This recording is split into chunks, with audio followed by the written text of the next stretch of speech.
Earlier this week, I had the opportunity to sit in at the Capitol meeting focusing on critical race theory. The Department of Public Instruction held a public hearing for all.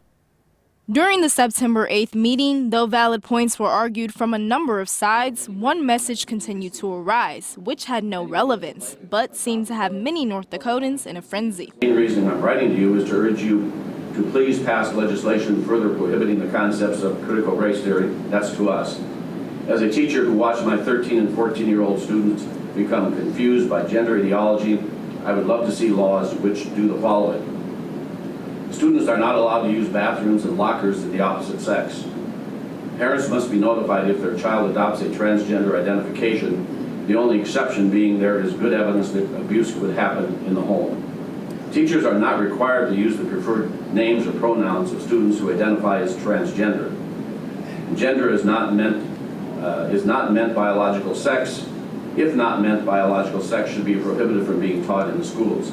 But why is this being discussed in a hearing revolving critical race theory instruction in state schools? For years, microaggression around controversial topics such as race, critical race theory, and gender have all existed.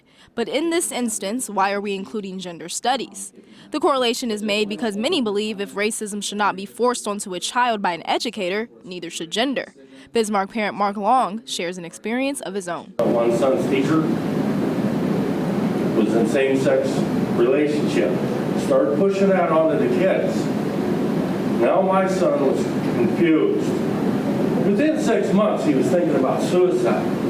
And I fought to get my kid out of that class. But Minot student Zayden rebutted those arguments, saying who you love and are attracted to is something that is within you. It cannot be taught or learned from school. Those statements, in fact, infuriated him. I don't know where gender is coming into this and why this is even happening today, because this is only taught in college. It's not happening to our kids. You all have a problem with gay people and other people who are different from you. That's what it is, and I'm just calling it off for what it is.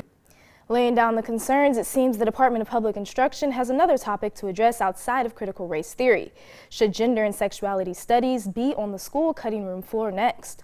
What privacy does my child have inside school walls? And is sexuality a topic of discussion in the classroom?